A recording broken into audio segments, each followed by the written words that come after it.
बहुत समय पहले किसी गांव में एक सेठ रहता था। उसका एक ही बेटा था जो व्यापार के काम से परदेश गया हुआ था। सेठ की बहू एक दिन कुएं पर पानी भरने गई। घड़ा जब भर गया तो उसे उठाकर कुएं के मुंडेर पर रख दिया और अपना हाथ मुंह धोने लगी। तभी कहीं से 4 राहगीर वहां आ पहुंचे। एक राहगीर बोला, बहन जी, मैं बहुत प्यासा हूँ, क्या आप मुझे पानी पिला सकती हो? सेठ की बहू को पानी पिलाने में थोड़ी झिझक महसूस हुई, क्योंकि वह उस समय कम कपड़े पहने हुए थी। उसके पास लोटा और गिलास भी नहीं था जिससे वह पानी पिला देती। इसी कारण वहां उन राहगीरों को पानी पिलाना उसे ठीक नहीं लगा। सेठ की बहू ने उससे पूछा, आप कौन हैं? राहगीर ने कहा, मैं एक यात्री हूँ। बहू बोली, यात्री तो संसार में केवल 2 ही होते हैं, आप उन दोनों में से कौन हैं? अगर आपने मेरे इस सवाल का सही जवाब दे दिया तो मैं आपको पानी पिला दूंगी, नहीं तो मैं पानी नहीं पिलाऊंगी। बेचारा राहगीर उसकी बात का कोई जवाब नहीं दे पाया। तभी दूसरे राहगीर ने पानी पिलाने की विनती की। सेठ की बहू ने दूसरे राहगीर से पूछा, अच्छा तो आप बताइए कि आप कौन हैं? दूसरा राहगीर तुरंत बोल उठा, मैं तो एक गरीब आदमी हूँ। सेठ की बहू बोली, भैया, गरीब तो केवल 2 ही होते हैं, आप उनमें से कौन हैं? प्रश्न सुनकर दूसरा राहगीर चकरा गया। उसको कोई जवाब नहीं सूझा तो वह चुपचाप हट गया। तीसरा राहगीर बोला, बहन जी, मुझे बहुत प्यास लगी है, ईश्वर के लिए तुम मुझे पानी पिला दो। सेठ की बहू ने पूछा, अब आप कौन हैं? तीसरा राहगीर बोला, बहन जी, मैं तो एक अनपढ़ गंवार हूँ। यह सुनकर बहू बोली, अरे भैया, अनपढ़ गंवार तो इस संसार में बस 2 ही होते हैं, आप उनमें से कौन हैं? बेचारा तीसरा राहगीर भी कुछ बोल नहीं पाया। अंत में छोटा राहगीर आगे आया और बोला, बहन, मेहरबानी करके मुझे पानी पिला दे। प्यासे को पानी पिलाना तो बड़े पुण्य का काम होता है। सेठ की बहू बड़ी ही चतुर और होशियार थी। उसने छोटे राहगीर से पूछा, आप कौन हैं? वह राहगीर अपनी खिज छिपाते हुए बोला, मैं तो बहन बड़ा ही मूर्ख हूँ। बहू ने कहा, मूर्ख तो संसार में केवल 2 ही होते हैं, आप उनमें से कौन हैं? वह बेचारा भी उसके प्रश्न का उत्तर नहीं दे सका। चारों पानी पिए बगैर ही वहां से जाने लगे तो बहू बोली, यहाँ से थोड़ी ही दूर मेरा घर है, आप लोग कृपया वहीं चलिए, मैं आप लोगों को पानी पिला दूंगी। चारों राहगीर उसके घर की तरफ चल पड़े। बहू ने इसी बीच पानी का घड़ा उठाया और छोटे रास्ते से अपने घर पहुंच गई। उसने घड़ा रख दिया और अपने कपड़े ठीक तरह से पहन लिए। इतने में वे चारों राहगीर उसके घर पहुंच गए। बहू ने उन सभी को गुड़ दिया और पानी पिलाया। पानी पीने के बाद वे राहगीर अपनी राह पर चल पड़े। सेठ उस समय घर में एक तरफ बैठा यह सब देख रहा था। उसे बड़ा दुख हुआ। वह सोचने लगा, इसका पति तो व्यापार करने के लिए परदेश गया है और यह उसकी गैर हाजिरी में प्राय मर्दों को घर बुलाती है, उनके साथ हंसती बोलती है। इसे तो मेरा भी लिहाज नहीं है। यह सब देख अगर मैं चुप रह गया तो आगे से इसकी हिम्मत और बढ़ जाएगी। मेरे सामने इसे किसी से बोलते बतियाते शर्म नहीं आती तो मेरे पीछे न जाने क्या क्या करती होगी। फिर एक बात यह भी है कि बीमारी कोई अपने आप ठीक नहीं होती, उसके लिए वैद्य के पास जाना पड़ता है। क्यों न इसका फैसला राजा पर ही छोड़ दिया जाए। यही सोचता वह सीधा राजा के पास जा पहुंचा और अपनी परेशानी बताई। सेठ की सारी बातें सुनकर राजा ने उसी वक्त बहू को बुलाने के लिए सिपाही बुलवा भेजे और उनसे कहा तुरंत सेठ की बहू को राजसभा में उपस्थित किया जाए।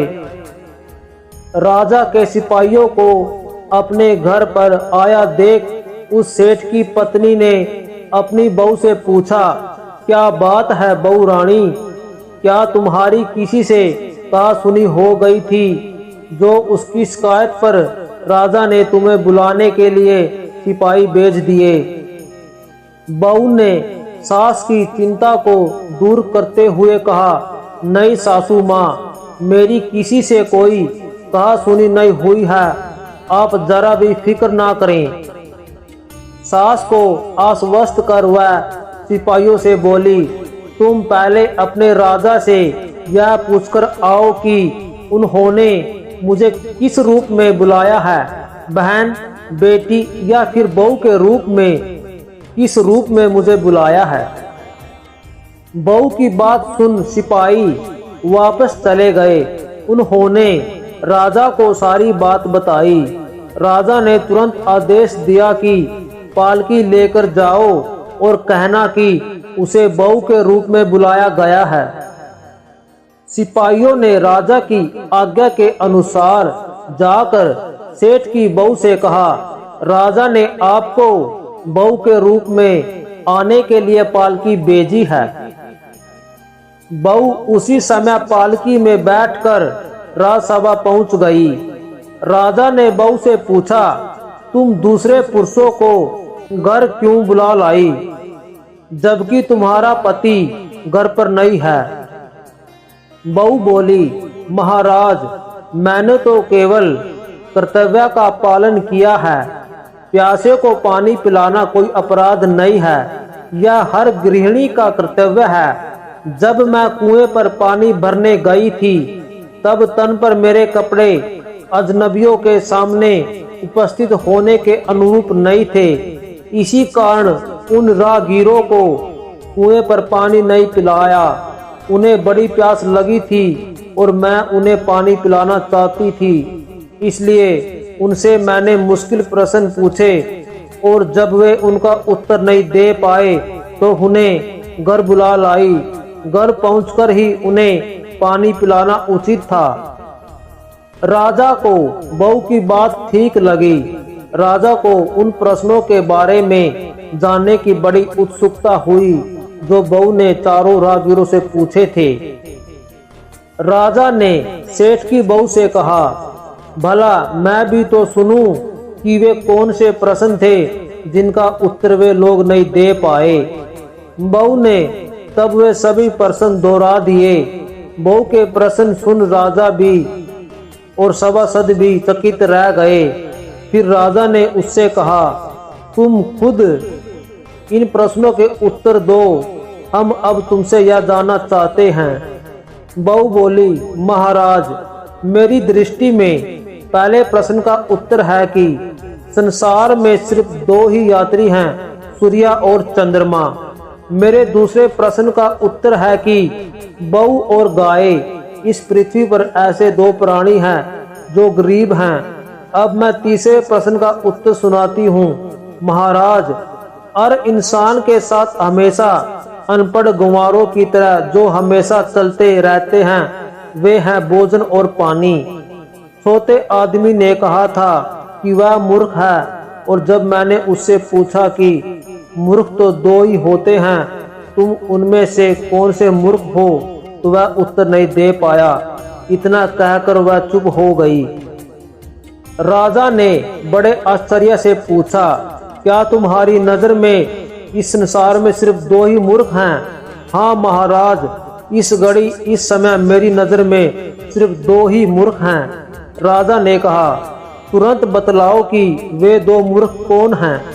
इस पर बहू बोली, महाराज, मेरी जान बख्श दी जाए तो मैं इसका उत्तर दूं। राजा को बड़ी उत्सुकता थी यह जानने की कि वे दो मूर्ख कौन हैं, तो उसने तुरंत बहू से कह दिया, तुम निसंकोच होकर कहो, हम वचन देते हैं तुम्हें कोई सजा नहीं दी जाएगी। बहू बोली, महाराज मेरे सामने इस वक्त बस दो ही मूर्ख हैं।